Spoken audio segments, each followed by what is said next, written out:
جزاک اللہ. کیا پائنچے یا آستین موڑ کر نماز پڑھنا جائز ہے؟ کچھ لوگ حرام کہتے ہیں، اس پر کوئی حدیث بھی پیش کرتے ہیں. وہ کہتے ہیں کہ موڑنا جائز نہیں ہے، پائنچے ٹخنے سے نیچے ہی کیوں نہ جا رہے ہوں. بالکل غلط ہے. اس سے منع کیا گیا آستینیں موڑنے سے. حدیث میں پائنچے موڑنا یا شلوار ٹخنوں سے اوپر رکھنا یہ فرض ہے. رسول اللہ صلی اللہ علیہ وسلم کی صحیح حدیث ہے، ان اللہ لا يقبل صلاة رجل مسبل ازارہ، جس کا ازار ٹخنوں سے نیچے ہوگا اللہ اس کی نماز قبول نہیں کرے گا. تو وہی بات ہے کہ خود اسلام کے حساب سے بن نہیں پاتے تو اسلام کو اپنے حساب سے بنانا شروع کر دیتے ہیں. اب چونکہ ٹخنے کھولتے ہوئے شرم آتی ہے پبلک کو، لوگ کیا کہیں گے، لڑکی والے کہیں گے یہ آ گیا دیکھو ٹخنے اوپر، یہ تو فل ملا لگ رہا ہے. تو اب آپ کو چونکہ شرم آ رہی ہے تو بجائے اس کے ماڈرن بننے کی کوشش کر رہے ہیں، تو بجائے اس کے کہ توبہ استغفار کریں حدیثوں کو ہی گھما دیا. آپ صلی اللہ علیہ وسلم کی پنڈلی، آپ کا ازار کبھی ٹخنے سے نیچے نہیں گیا ہے. کسی صحابی کا ازار کبھی ٹخنے سے نیچے نہیں گیا ہے، حتیٰ کہ ابو بکر رضی اللہ تعالیٰ عنہ کا ازار بھی نہیں گیا. اور حضرت عمر تو دیکھتے تھے کسی کا ازار، اگر ازار یعنی کوئی بھی جو اوپر سے آنے والے کپڑے کو کہا، جس میں پینٹ بھی داخل ہے، شلوار بھی داخل ہے، جبہ بھی داخل ہے، حضرت عمر دیکھتے نا تو کوڑے سے اس کے ٹخنوں پہ مارتے تھے. تو اس لیے اسلام کا یہ حکم ہے. آپ کو اگر کوئی مجبوری ہے تو ایک الگ بات ہے، مجبوری کے حکام الگ ہوتے ہیں.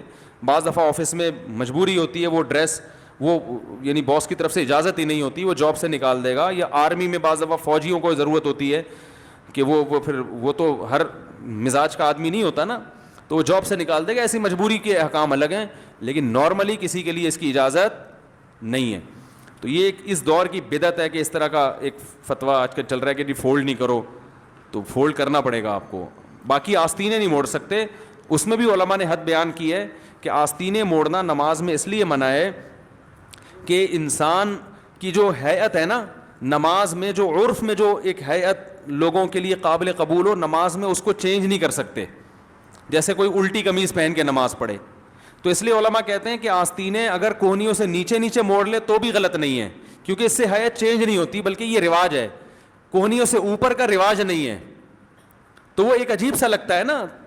ورنہ اسلام کو اس سے کیا غرض ہے کہ یہ موڑ دو نہیں موڑ لو، اس سے کیا ہوتا ہے؟ مقصد یہ ہے کہ نماز پراپر ڈریس کے ساتھ ہونی چاہیے. جب آپ آستینی موڑ کے نماز پڑھتے ہیں تو پراپر ڈریس نہیں رہتا. اسے پہن کے آپ کسی مجلس میں نہیں جا سکتے. آپ نے کبھی دیکھا کہ دولہا بیٹھا ہو اور یہاں تک آستینیں چڑھا کے جناب وہ بیٹھا ہوا ہو؟ لوگ کہیں گے نا کیا ہو گیا بھائی، کیا خیال ہے؟ تو تھوڑی بہت آستینیں اگر موڑ لی ہیں تو وہ بھی غلط نہیں ہے، بلکہ جن کی آستینیں لمبی ہوتی ہیں ان کو تو ویسے ہی موڑنی پڑتی ہے. یہی وجہ علماء نے بیان کیا کہ اگر کسی کی آستینیں ہیں ہی چھوٹی، کونیوں سے اوپر ہیں، اس میں نماز ہو جائے گی، اس لیے کہ وہ ڈریس کا حصہ ہے. سمجھا پا رہا ہوں اپنی بات؟ تو آستینیں موڑنے سے جو منع کیا گیا ہے وہ اس لیے کیا گیا ہے کہ انسان اللہ کے سامنے جب کھڑا ہو تو وہ کوئی عجوبہ بن کے نہ کھڑا ہو، جیسے الٹی قمیض پہن کے نماز پڑھنا یا کپڑے کی ہیئت کے خلاف. تو یہ بھی ہیئت کے خلاف ہے کہ اتنی آستینیں موڑ لی. لیکن اگر اس کا معاشرے میں عرف ہو جائے اور معاشرہ اسے قبول کر لے تو یہ بھی غلط نہیں رہے گا، پھر یہ بھی جائز ہو جائے گا. Thanks for watching. Don't forget to like, comment, share and subscribe to Mufti Tariq Masood.